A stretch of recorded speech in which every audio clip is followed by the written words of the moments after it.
Hello, welcome back to Sprouted Dreams. I'm Abigail, your fairy godmother, and this week I thought we would do a door that is a non-functional door. And I found a few pieces that seem to go together, and what I'm going to do is show you. This piece was a large flat piece, and when I find these that look like they might have an interesting pattern, I cut them down. I really thought this would be more of a bench, but then I thought about the embossing that we did a few videos back. So if you didn't see that on embossing on wood, be sure to go and look back, and I'll see if I can put that in the show notes so that you can watch that video. But I thought that this piece might make a good door. And then I found this. It still needs some of the bark chipped off, but I thought that it might fit. And this one, just look at that. It goes perfectly onto this door. And then I tried several other pieces, but this one seemed to meld in there the best. Now, that fits very nicely. If I was making this into a functional door, I would have to have a piece that actually is made like this, and then I would cut the bottom door to fit the frame. But that's a different process. We're not doing that today. Today, we're going to kind of work around the door itself. Now, I'm going to glue this up and clamp it. And then when it's all dry, oops, did I do it that way? Let's see, I might have done this piece this way. Yes, I did. Okay. See, I sanded this down so that it would fit a certain way. And then all these pieces fit correctly together. So this piece fits here, and this one fits here. Okay. Push that up a bit. So what I'm going to do is show you how I get this all clamped together. And then when this dries, I'll come back and we will decorate the door.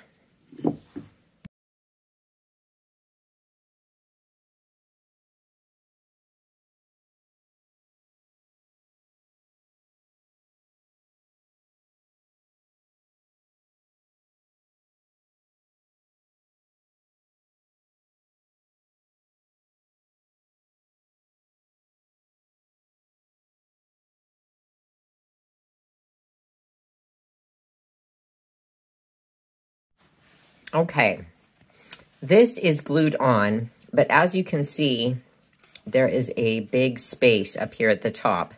And this side straighter framing stick sits well against the door itself, but this one is really only kind of attached here and then here. So what I need to do, I almost want to either take this off and then re-sand this down so that it sits better, or cut this across here and then add this piece to the top. So I think what I'm going to do is actually cut this down. Gosh, then I'm going to lose that little piece there. Well, I'm going to go put it on the belt sander then and cut this across here, kind of at an angle, so that the bottom of the door goes like this. Yes. I'm going to do that first, pull this piece off, and sand this down on the belt sander and see if I can remove this gap a little bit. But I'm going to hang on to this piece that I cut off here because this is what we'll use to fill this hole up here. Okay, I'm going to go out to the shop and do that. I'll be right back. Okay, I had to take some of this straight edge down a bit so that this little leg could come down from this arch in order to make this fit and to make it actually come down on the side here where it could attach. So I hope you can see that well. And I'm going to go ahead and glue it. There's a little mark here, but I'm going to fix that after I get it glued on. So we're just going to go ahead and get this sucker glued and clamped.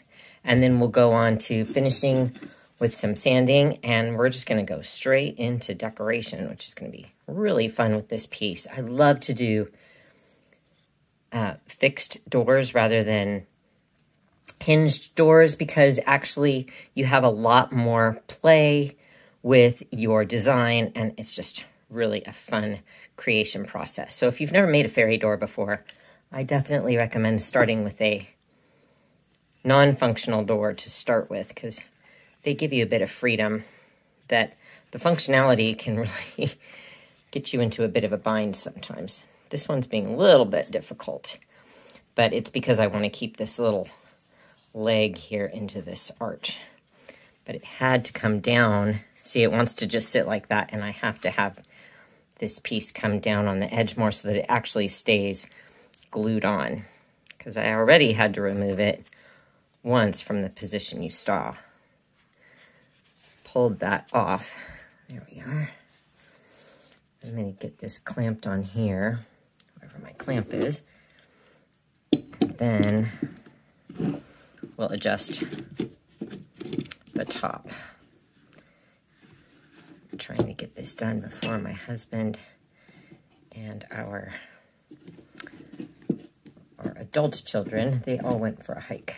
So trying to squeeze this on here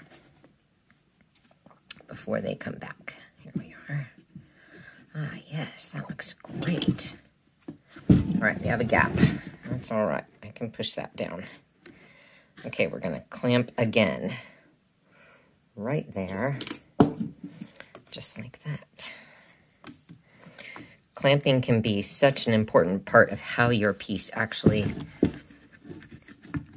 stays together. So be sure to take your time and use lots of clamps.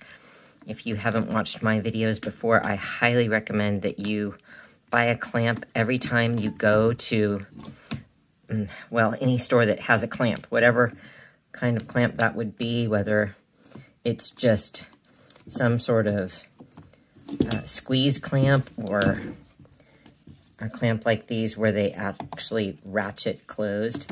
Any type of clamp you will find so handy when you're making miniatures. Although this one is giving me such a time, I want to scream at the moment. All right, there we are. You can kind of hear it squeak. Oi! And fall off. Isn't that lovely? Not. Let's try a different one. These little DeWalt clamps are very tiny and intricate, but they can really hold a bit better. So they are really a great addition to your clamping hoard. Okay. Boy.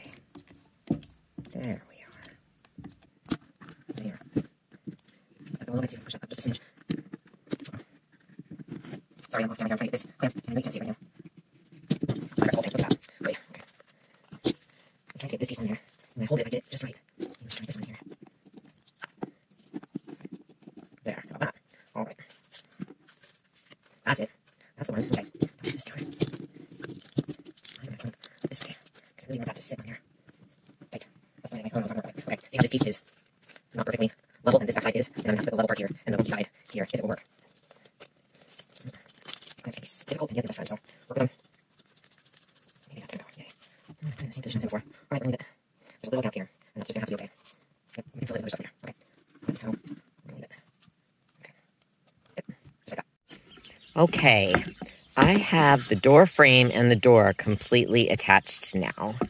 I thought I would bring it outside so you could hear all the birds. They're just gibbering so much today. My husband and my son fed all the bird feeders, so they're going wild up there. Anyway, this is now all solid as one piece, but it has this little gap, like I mentioned, up here. And I thought, since this is a non-functional door, I could sand this down a bit more on the belt sander and make this piece fit nicely in there to cover that. Let's see. I don't have you on my base here. I'm kind of holding the phone. Anyway, I can get that to really fit snug and flat, and that will fit nicely in there. And then I'm going to sand this as well and glue that on. And I am also going to fill this back part. Once this is glued on, I'm going to fill this back part with some 2-part epoxy and attach a hanger for this to hang, because this has a kind of an awkward way of sitting. See, so it's going to sit here, but I'm going to put the hanger on this piece. So I'm going to fill this in. After this is glued on the front, fill this in with some 2-part epoxy and get the hanger set. And then we will be ready to use some embossing powders and some different stains and probably some sort of hardware, whether that's actual hardware or imitation hardware, and a door handle. So we will have a lot of fun when I come back, and it will be completely ready to decorate. And we are making this non-functional, but also for exterior use. Now, keep in mind, if you have a non-functional door that is for indoor use, you have a lot more options. Like, you could just fill this with hot glue and moss and add whatever you want, because it doesn't have to face up to the elements. But because this door is going to actually be ready for outdoor use, we have to really pay attention to the materials we use and how we apply them so that it can function outside. All right, real quick, before I glue these on, I wanted to show you, I thought of a couple different options. This is the one I showed originally, and I sanded it down, like I mentioned, on the belt sander, but it leaves a little bit of a gap there. I guess I could take this part down a little bit more so that it fits in there, but then I lose some of this angle. So I saw this other piece of wood, and I kind of like this one as well. Not this way, like you would think, but it kind of fits nice, sort of wedged in there. And I'm still kind of contemplating which one to choose. This one fits better and makes those gaps kind of close in, whereas I like this color better. But we'll probably be doing some embossing powders. Boy, that wedges in there really nicely, though. Maybe once I get the epoxy poured in here and a little sawdust. I can't make up my mind. Anyway, I wanted to show you the two options before I glued them in, and I'm not any clearer on which one to choose. Well, this is the same type of wood, and this has the potential to not match. All right, I guess we're going to do the original one. But see, never limit yourself. If you see another stick or twig or something that you think might fit, go ahead and try. And this is nice and flat now. It's ready for another piece, and it will fit somewhere else. Hang on to it. We will meet back with this piece again. Well, now we're back with everything glued on, and I did think that after I put the epoxy in here to really seal all these pieces together, I thought I would be putting a particular hanger here, like a sawtooth hanger or a wire hanger. But actually, because this door, when you hang it on a fence or a wall, hoping you can see like this, it sits completely flat. So actually, I found that if you put a nail right in here, it will hang very nice. So I'm going to show you, I'm going to drill that out so it has a little pocket for the nail head to sit in. And I also thought, I imagine doing some embossing on here so that we get some metallics into the color of the door that would go with some of the stains I'm thinking of using. But as things go, when you develop your miniatures, I thought I'd be using this kind of twisted wire so that it looked like a twist or a braid into a loop sort of handle. And I don't like that either, because if you sort of take another piece and put that in there, it doesn't look like enough. So actually, I found this very pretty rock, and I think that I'm going to use that as the doorknob instead. And I'm still unsure as to what sort of hardware I will put here, if any. I mean, maybe I'll just leave it plain. So imagine that the hardware would be on the inside instead of the outside. Certainly that happens with many doors. I just have to see which way I want to do this stone. I had it maybe like that. Okay. So what I'm going to do is epoxy that on there, and then we are ready to add some decor. I have some different stains. This one here from Minwax, it says Gunstock number 231. This is red, very red. So I'm thinking maybe make the door sort of this light. Well, it's not very light. I'm thinking a red door with these darker sort of wooden accents, and then this stone, and then maybe on the wood we will add some copper so it kind of complements the reddish stain. That's, who knows? We will see. It may be ugly, but we're going to go for it.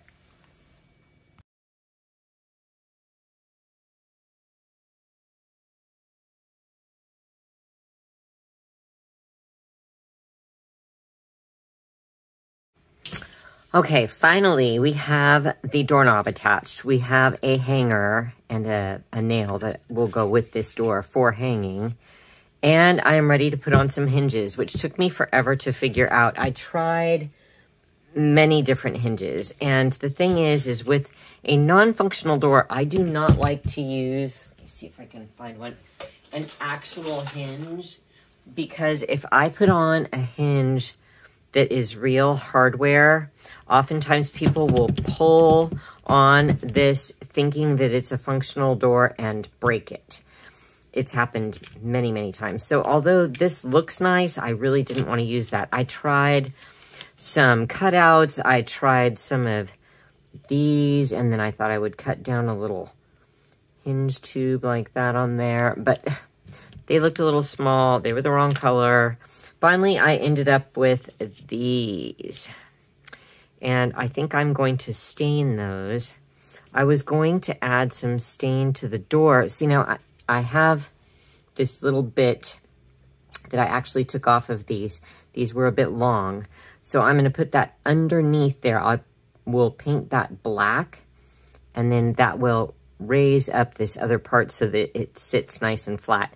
And then once this is on, I'm going to add just some raised dots of like black so it looks like nails through there or bolts. And I was also, I ran out of time on this video because I made so many decisions here that took too long. I'm kind of trying to get this done in a timely manner. And this stain would probably look very nice, but I mentioned that I wanted to do some copper. So I think I'm going to stick with just the copper, because if I do the stain, I'm going to have to wait to put any kind of sealant over this, like 24 hours at least, before I start doing any other work. So what I'm going to do is drag out the watercolor. Watercolor works nicely on wood if you're going to stain it and seal it on top. Obviously, if you use watercolor and just leave it out, it's going to fade. It's going to spread and do all kinds of weird things. So I'll show you on these pieces here. So I wanted kind of this gunstock is very, very red. So we're going to do a rusty type of red that would be very similar to what the gunstock would be. So I'm going to paint these that color. And then that one, like I mentioned, I am going to paint that black so that it kind of blends well into the rest of the door. This is almost exactly the same color.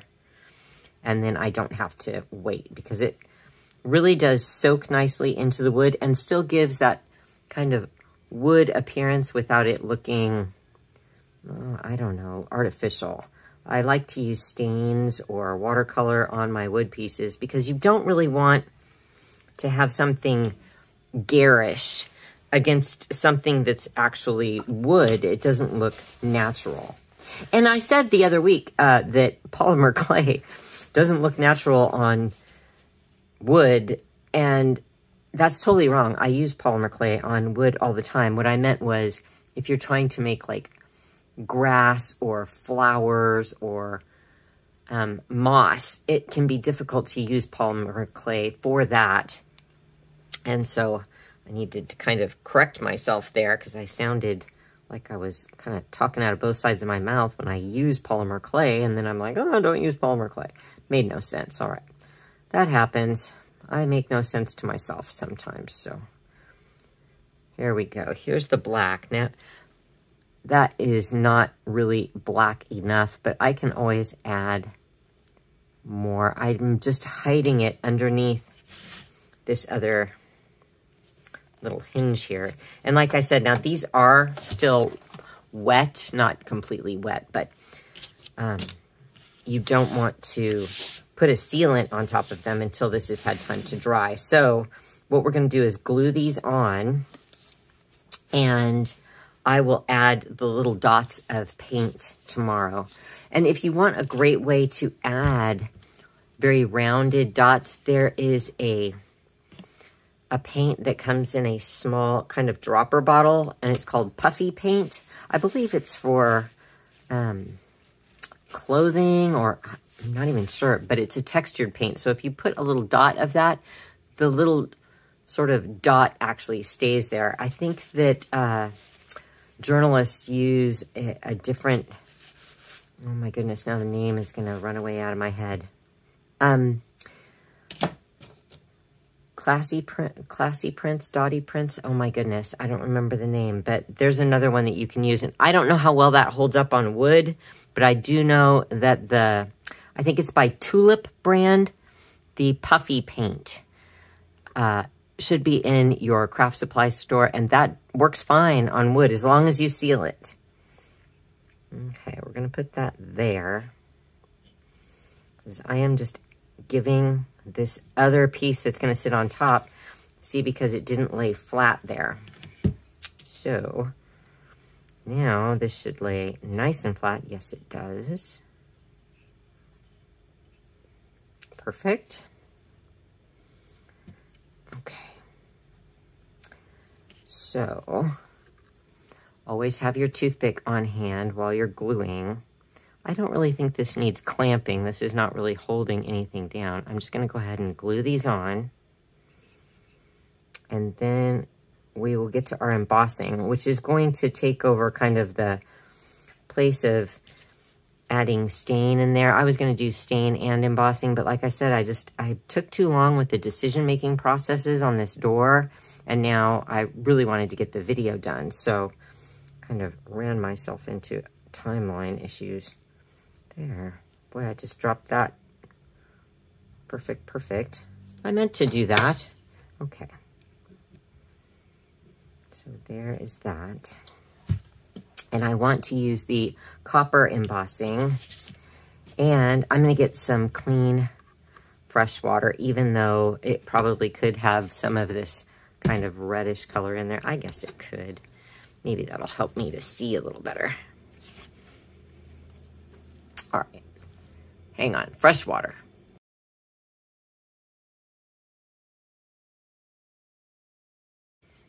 Okay, so we have a bit of copper up here on this knot. I like that.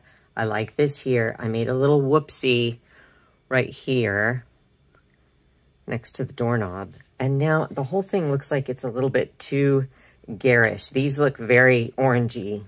And so maybe a little copper. Let's add a little black first. And I'm going to pour this back into my container here. Didn't have a piece of paper handy, so I stuck it on the book. There we are.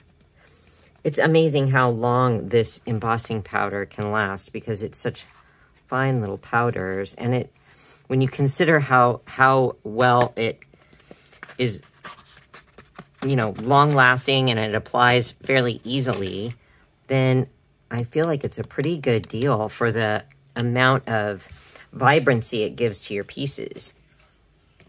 You just have to not spill it. That's the main thing.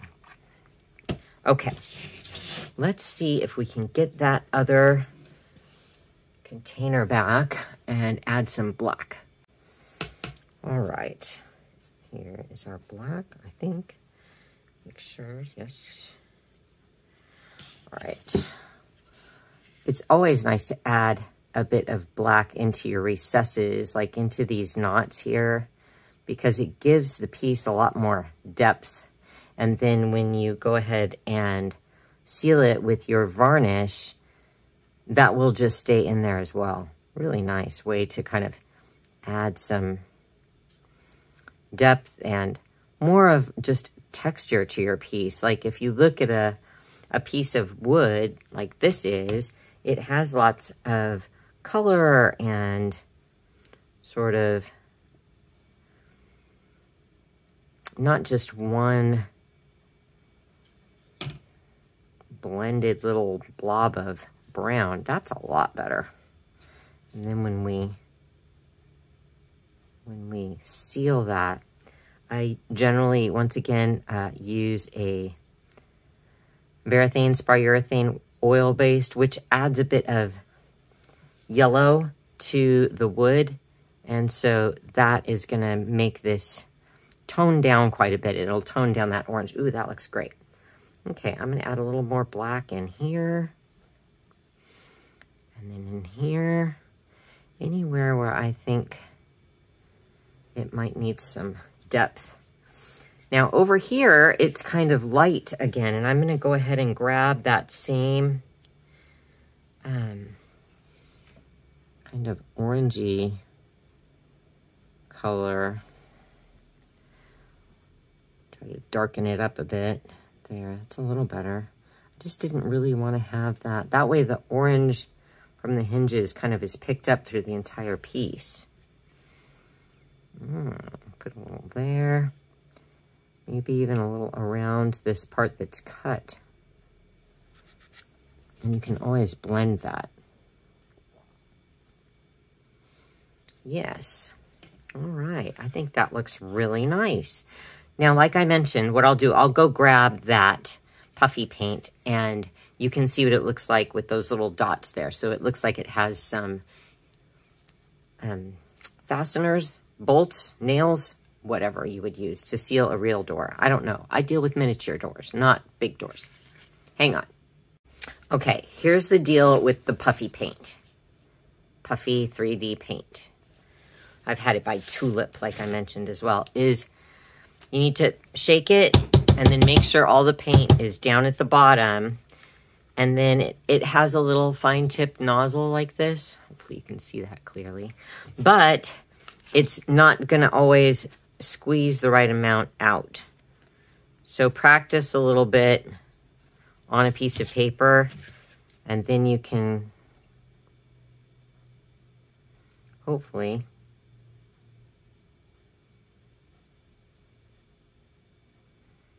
there, just like that, get your painted little rivets, bolts, I don't know what to call them, fasteners. There we go. That looks great. Yes, I like that. Very, very good. Okay. I think it needs just a little more black in here because it doesn't look like it really has enough depth, especially to delineate the difference between the door and the hinge there. And like I said, this watercolor will stay really well once you seal it. There. Oh, I like that. Okay. Yes. There. And now we have a very nice fairy door. Very, very nice. Now, if you wanted to add more color, you can. I really like this very natural and authentic look. And once I get it sealed, it's going to look really, really pretty. So I am going to go ahead and seal this up. And once again, I will put some video and pictures at the end. But I hope this helps you to make your own non-functional fairy door. Very simple because you don't have to worry about each piece fitting well into your frame. And like I said, since it is not functional, since it is not a functioning door, you'll be able to get creative with the ways that you hold it together and seal it, and even to put a hanger on it. And always pick up any stones that you find that are pretty, because those sometimes make great doorknobs. And look at, this is really a big one, but it looks perfectly appropriate for this door. All right, I hope that helps you to make your own fairy door. Until next week, happy fairy gardening.